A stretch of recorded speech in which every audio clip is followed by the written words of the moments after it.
4 नवरात्रे होते हैं। कितने? 4। 2 नवरात्रे गुप्त होते हैं, 2 नवरात्रे तुम्हारे सामने आते हैं, एक चैत्री एक शरदी, फिर नवरात्रे प्रारंभ होते हैं। क्या केवल 4 नवरात्रे? क्यों? मां जगतजननी की आराधना 4 बार 4 नवरात्रे के रूप में क्यों होती है? हमारा बचपन, हमारी जवानी, हमारी अधेड़ी और हमारा बुढ़ापा, 4 अवस्था में यह नवरात्रे की जो साधना होती है, नवरात्रे में जो आराधना होती है, जो नवरात्रे में माँ आद्य शक्ति दुर्गा भवानी माँ पार्वती की पूजन होती है, माँ गोरा के रूप में, चंद्रघंटा के रूप में, स्कंद के रूप में, कुष्मांडा के रूप में, माँ कात्यायनी के रूप में, माँ कालरात्रि के रूप में, जब हम माँ आद्य शक्ति की आराधना करते हैं तो वो नवरात्रे हमारे शरीर को एक ऊर्जा देते हैं, एक एनर्जी देते हैं, एक बल देते हैं। नवरात्रे आएंगे, प्रारंभ होंगे, उस नवरात्रे में कहते हैं नवरात्रे जब बढ़कर आते हैं, 9 दिन से अगर 10वें दिन नवरात्रे बढ़ जाते हैं, नवरात्रे अगर एक दिन भी बढ़कर आते हैं तो माँ जगतजननी की आराधना करने वाले, साधना करने वाले भक्तों को जितना फल नवरात्रे का प्राप्त होता है वो 10 गुना फल नवरात्रे में प्राप्त होता है। अगर नवरात्रे एक दिन बढ़ जाएं, शिव शक्ति की खूब आराधना करो, भगवान शंकर और पार्वती की खूब साधना करो, शिव पार्वती का भजन करो, शिव पार्वती का स्मरण करो, शिव पार्वती की भक्ति करो, मंत्र जाप करो, नाम जाप करो, कीर्तन करो, आराधना करो, साधना करो, वो फल देते हैं।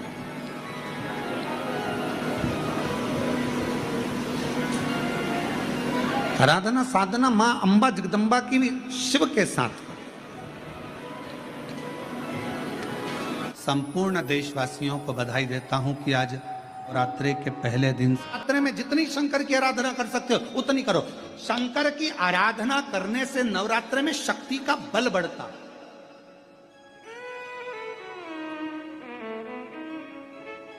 शक्ति का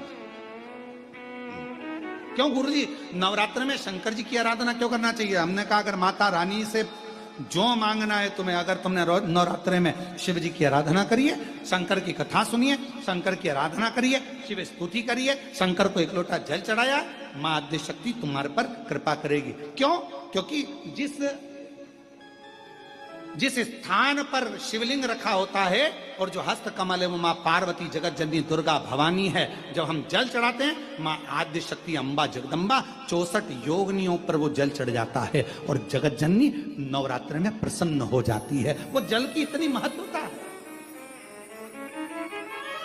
आद्य शक्ति को प्रसन्न करना है, नवरात्र में शिव जी को जल चढ़ा।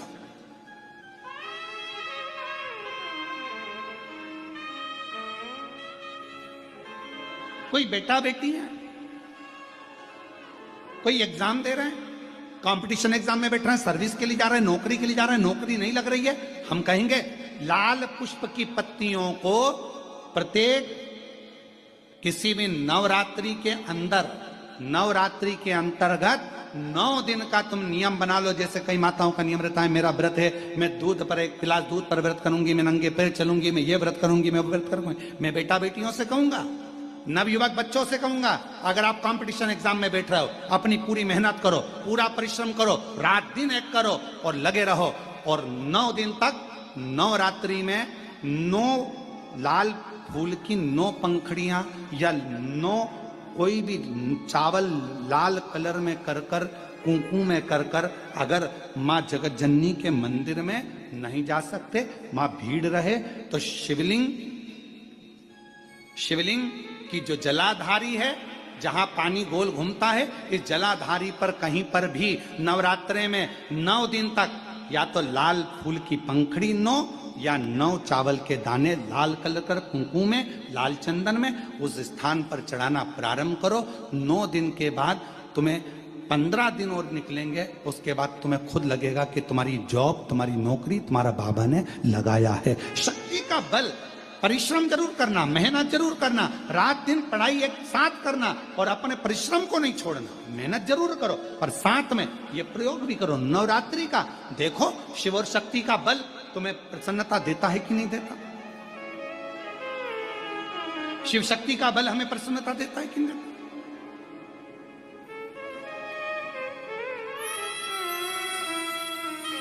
अब कई लोग ऐसे होते हैं, हम नवरात्रि आई है माता रानी को भज रहे हैं, जगत जननी दुर्गा भवानी को भज रहे हैं, पर शिव जी के मंदिर तक नहीं जा रहे, समय नहीं मिल रहा मंदिर जाने का, क्योंकि माता जी के मंदिर जाते हैं, माता जी को प्रणाम। अरे उस शंकर को पहले भजो, सुबह उठते से ही पहला एक लोटा जल शिव को, क्योंकि उसी के माँ जगत जननी हस्तकमल पर जल जाना जरूरी है। शंकर का चढ़ा वो हमें फल प्रदान करे, सुख दे। देवी जी का दर्शन करा है तुम लोगों ने? अरे बोलो तो जम के, करा है। तलवार है उनके हाथ में, ठीक है। काय पे बैठी हैं? हैं? शेर पे। तुम मोटरसाइकिल पे बैठ के इतनी घबरा जाती हो कि कोई तुम्हें घूर के देख ले तो तुम्हारी आंख में आंसू आ जाता है। वो भवानी है, दुर्गा शेर पर बैठी थी। शुंभ और निशुंभ दोनों राक्षसों ने आकर कह दिया था, ए सुंदरी, हम दोनों में से एक से तू शादी कर ले तो बच जाएगी, नहीं तो मर जाएगी। देवी अंदर गई गुफा में, शंकर भगवान से कहा, शुंभ निशुंभ आए हैं दरवाजे पर। तो भगवान शंकर मुस्कुरा कर बोले, तुम मुझसे कहने आई हो, तुम स्त्री हो, एक नारी में आधा शंकर होता है। जब शंकर तुझ में है, शक्ति तुझ में है, शिव तुझ में है, तो तू दुनिया से निपट सकती है। चढ़ जा शेर पर, उठा तलवार, कर संहार। माता पार्वती जी कहती है, मैंने शास्त्र पढ़े हैं मेरे हाथ में, मैं वेद माता भी कहलाती हूं, मैं शास्त्र हाथ में रखती हूं, शस्त्र कैसे उठाऊं? शंकर भगवान कहते हैं, संस्कृति को बचाना है, संस्कारों को बचाना है तो शास्त्र उठाना पड़ेगा, और अपने आप को और सनातन धर्म को बचाना है तो शस्त्र भी उठाना पड़ेगा। यह हमारे को ऊपर निर्भर करता है।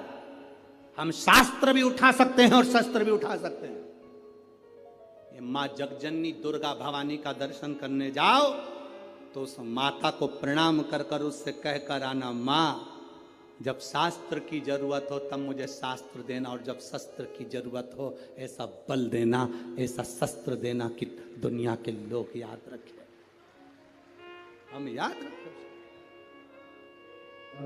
कभी जिंदगी में मौका मिले तो 5 दुर्बा, कितनी दुर्बा जम के बोलो जरा, 5 दुर्बा 1 बेलपत्र।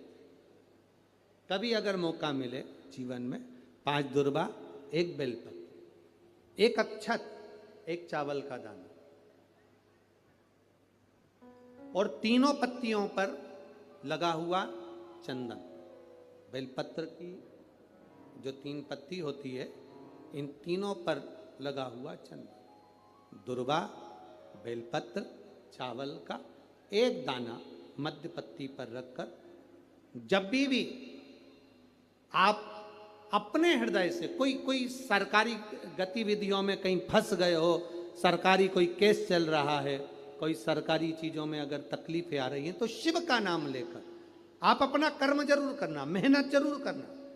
कर्म के साथ में शंकर पर विश्वास रखकर 1 अक्षत का दाना, 1 बेलपत्र, 5 दुर्बा हाथ में लेकर शिव का स्मरण कर कर श्री शिवाय नमस्तुभ्यम कहकर, अगर श्री शिवाय नमस्तुभ्यम भी नहीं कह सकते, पंचाक्षर मंत्र नमः शिवाय, षडाक्षर मंत्र ओम नमः शिवाय, या फिर श्री शिवाय नमस्तुभ्यम बोलकर शिव को जो स्थान आपको बताया है, स्थान देखा है ना, फिर ध्यान देंगे, अशोक सुंदरी से शिवलिंग के बीच की जो खाली जगह है, शिवलिंग अशोक सुंदरी का स्थान, बीच में जो खाली जगह है, इस खाली जगह पर बेलपत्री और दुर्वा का जो पीछे का भाग है, वो पीछे का भाग अशोक सुंदर की ओर होना चाहिए, अशोक सुंदर की ओर उसका भाग हो जाए, और पत्ती को इस तरह से शिवलिंग और जो खाली जगह है उसके मध्य में रखकर, कोई सरकारी चीज के लिए, कोई प्रशासनिक चीज के लिए, कोई केस के लिए, कोई कानूनी कार्यवाही के लिए, कोई तकलीफ में घिरे हुए हो, तो उस स्थान पर ये बेलपत्र केवल एक बार चढ़ाकर बाबा से विनती करना, बाबा उसको स्वीकार जरूर करेगा, कार्य सफल। एक बेलपत्र शिव भक्ति के लिए, एक बेलपत्र।